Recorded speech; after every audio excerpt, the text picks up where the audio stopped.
Señores, estamos aquí para hablar de economía y nuestro invitado es el profesor José Rijo Presbot. Le invitábamos, hablábamos desde la semana pasada de la necesidad de hablar con el profesor Rijo, porque se supone que el gobierno de Danilo Medina debe estarle dando los últimos toques al presupuesto del año. A la ley de presupuesto y gastos públicos del año que viene. Pero esa ley va a partir del ejercicio fiscal de este año. Y ese ejercicio fiscal de este año como que no anda muy bien. No hubo superávit. Vamos a ver qué es lo que hay. ¿Cómo anda el fisco dominicano en el mes en que tiene que estar discutiendo un presupuesto que uno no sabe de dónde va a sacar lo cual? Altagracia, Franklin, un gran privilegio de compartir de nuevo con ustedes. Pero antes de analizar eso, yo creo que hay que poner en contexto al presidente Danilo Medina. Salió huyendo. Porque él dio un puñetazo de acuerdo a un parte periodístico diciendo que no se podía ejecutar nada que no estuviera en el presupuesto. Que él iba a ser severo con eso de que lo que no tuviera asignación presupuestaria él no lo iba a permitir porque no iba a salir con la cabeza para abajo. Yo quería traer lo que él puso en el artículo 48 de la ley 311-12 del presupuesto general del año 2013, que recoge el mandato del artículo 44 de la ley orgánica de presupuesto sobre que las apropiaciones presupuestarias aprobadas por el Congreso constituyen el límite máximo de gasto. Y él recoge ese artículo donde dice, en ningún caso constituyen un derecho adquirido por las unidades ejecutoras de cada organismo público contemplado en este título. Ese fue el primer presupuesto del primer periodo de gobierno. O sea, él entró en agosto, ya había un presupuesto aprobado hasta diciembre y él sometió ese nuevo proyecto. Del 13 al 14. Exacto. Esta ley, la 311-12, que es el presupuesto general del Estado 2013, agregaba a ese artículo 44, que ya está en la ley orgánica, él no tiene por qué insistirlo. Y él volvió y lo puso. Y él lo puso en la ley 311 y le agregó un párrafo.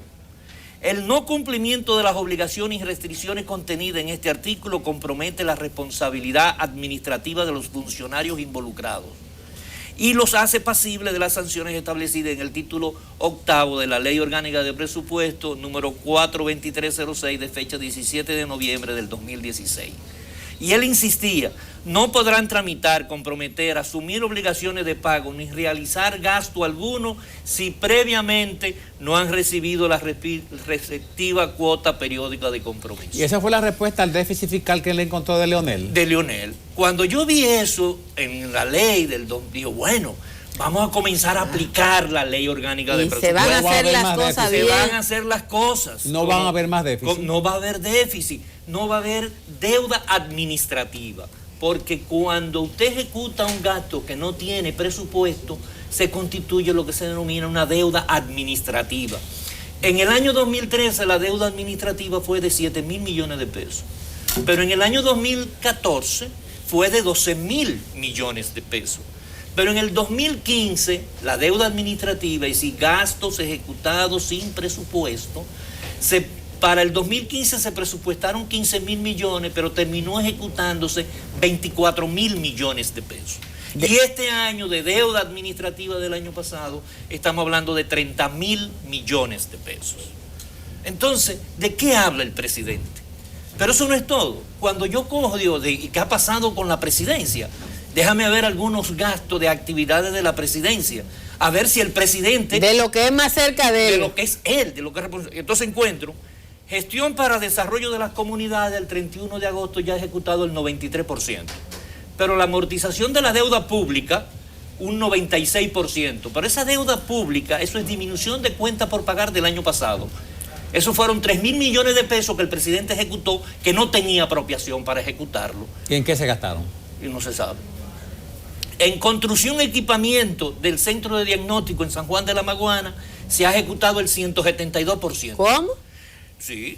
En el Luis Eduardo Aybar se ha ejecutado el 174%. en el equipamiento del centro de diagnóstico. Cada vez que se... Explícale a la gente qué significa cada vez que se ejecuta. Más del 100%. Yo lo vamos a decir ahora. En el municipio de Pimentel, el 427%. ¿Cuánto? ¿En Pimentel? Construcción y equipamiento del centro de diagnóstico y atención primaria en el municipio de Pimentel, el 427%. Y en gestión y coordinación de respuesta de atención de emergencia, un 2.374%. ¿Qué es lo que yo estoy diciendo? Que en la presidencia de la República solamente cogí unas 6 actividades, podría traerle 24 actividades que están sobre ejecutadas con relación a lo presupuestado. Igualmente pasa con el Ministerio de Obras Públicas. Por ejemplo, en reconstrucción de calles y avenidas, en el norte, lote 2, el 150%. En el lote 8 de la región norte, el 133%. En obra de infraestructura de puente, el 133%. En reconstrucción de calle, avenida, carretera y caminos vecinales, en el sureste, lote 1, el 128%.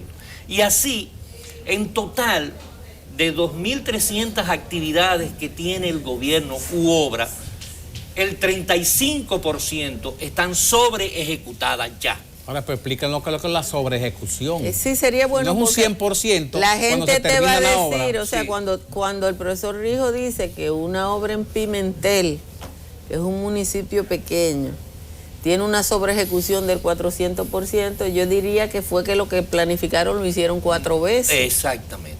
Por ejemplo, en la presidencia de la República está la remodelación y ampliación de la ciudad sanitaria Luis Eduardo Aybar. ¿Cuánto se presupuestó para el Luis Eduardo Aybar? 676 millones de pesos para ser ejecutado durante el 2016. ¿Cuánto al 31 de agosto se ha ejecutado? 1.176 millones de pesos. Es decir, el presidente ha ejecutado 500 millones de pesos por encima de lo que la ley de presupuesto le aprobó para el Luis Eduardo Aybar. Y eso no significa sobrevaluación ni que aumentaron el precio, el costo de la obra. Es que no se sabe, porque tú no tienes explicación del gobierno cuál fue el presupuesto original, cuál fue la licitación, por qué ha variado, o si la partida que se iban a cocinar, ese hospital se iba a hacer en 3 años y se quiso hacer en 1, y entonces se le quita lo presupuestado a otros hospitales. Esa es la pregunta. La pregunta es, uno entiende, haciendo un ejercicio simplista, que si el gobierno tiene la misma cantidad de fondos y hay obras y hay proyectos que tienen un nivel de sobreejecución tan alto, algo se quedó. Bien, entonces tú tienes en construcción y reparación de centros de salud 56 hospitales intervenidos, pero hay 41 hospitales que no tienen ni un centavo de ejecución. Hay 41 hospitales de los 56 a los que no le han puesto la mano. O le han puesto la mano y no han registrado el gasto. De estructura. Y no han registrado el gasto, porque otro mecanismo que tiene el gobierno es esconder los gastos para no explicitar claramente cuál es el déficit. Entonces, ¿cuál es el déficit que presenta el gobierno en el año 2016? Bueno, ahora mismo, el 31 de agosto, dicen que hay 49.000 millones de pesos de déficit. Eso, dentro de la programación para el año, es algo que se ajusta, dice, manejable. Bueno, es manejable porque el déficit presupuestado para todo el año fue 76.000 millones de pesos y va por 49.000, es decir, que terminará... Le queda hasta por debajo. Quedará un poquito por debajo y disminuimos el déficit. Pero el déficit real al 31 de agosto son 69.000 millones de pesos, que eso es el 90% del todo déficit presupuestado para todo el año. Y este presupuesto del año 2017 que se está planificando, que falta que se reúna el Consejo de Gobierno y mande la solicitud o la aprobación del proyecto de ley al Congreso, ¿puede ser menos deficitario al no ser un año electoral que el que acaba de transcurrir? Mira, como lo tiene planteado, lo primero es que el gobierno es tan poco transparente que no se sabe nada, es decir, el gobierno no ha dicho nada. El presidente debió haber convocado al Consejo de Ministros, porque el Consejo de Gobierno no existe en la ley. Lo que la Constitución ordena y la ley así lo crea es el Consejo de Ministros, para discutir lo que se llama la política presupuestaria del año siguiente. En esa política presupuestaria dicen, bueno, los topes institucionales. Para la salud pública, ¿cuánto le vamos a dar? Ese ministerio manda su solicitud al Poder Ejecutivo y en la reunión se discute si pide igual, si pide más y por qué justifica que pida más. Los órganos, el Ministerio de Hacienda y Economía y Planificación le dicen a las instituciones hasta cuánto va a ser su tope, de acuerdo a la estimación de ingresos que van a tener para el próximo año. Y a todos los indicadores macroeconómicos, cuál va a ser la inflación, la tasa del dólar, la tasa del petróleo, porque el presupuesto tiene que elaborarse a partir de una serie de indicadores. Esa discusión, entonces, con ese tope, las instituciones van y hacen sus anteproyectos. Por ejemplo, se sabe de antemano que el tope para el Ministerio de Educación es 143.000 millones de pesos, porque ese es el 4% del Producto Interno Bruto estimado para el año 2017. 143.000 millones de pesos. Ahora, ¿quién tiene que conocer eso? El Consejo Nacional de Educación. Y definir cuáles van a ser sus objetivos, sus prioridades. No es el presidente que dice vamos a dignificar a los maestros, no, es el plan que tiene que partir de lo que se ha hecho en la Estrategia Nacional de Desarrollo, en el Plan Decenal 2008-2018, que no se ha cumplido para nada en estos 4 años con el 4%. Por ejemplo, para formación de maestros, de cada 100 pesos que se gastó en estos 4 años, solamente se dedicó 1 peso con 86 centavos para formación de maestros, ¿no? Eso se gastó en la construcción de escuelas. El 19, el 20% en construcción, que está por aclarecerse. A esa cuenta, a ese programa, hay que hacerle una auditoría muy profunda, porque en el año 2013 yo recuerdo que el ministro dijo que estaba reservando 6.000 millones de pesos para que no faltaran las ubicaciones del año 2013 en el 14. No, él dijo en ese momento incluso que dijimos que era ilegal, que iba a depositar una cantidad de dinero en una cuenta que había sido un superávit del año para el año siguiente. Pero no la encontramos.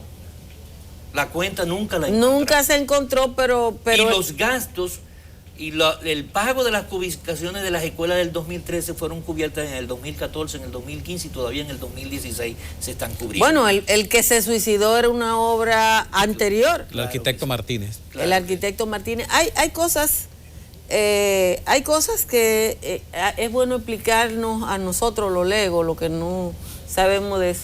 Uno entiende que el gobierno tiene que estar embarcado en lo del presupuesto.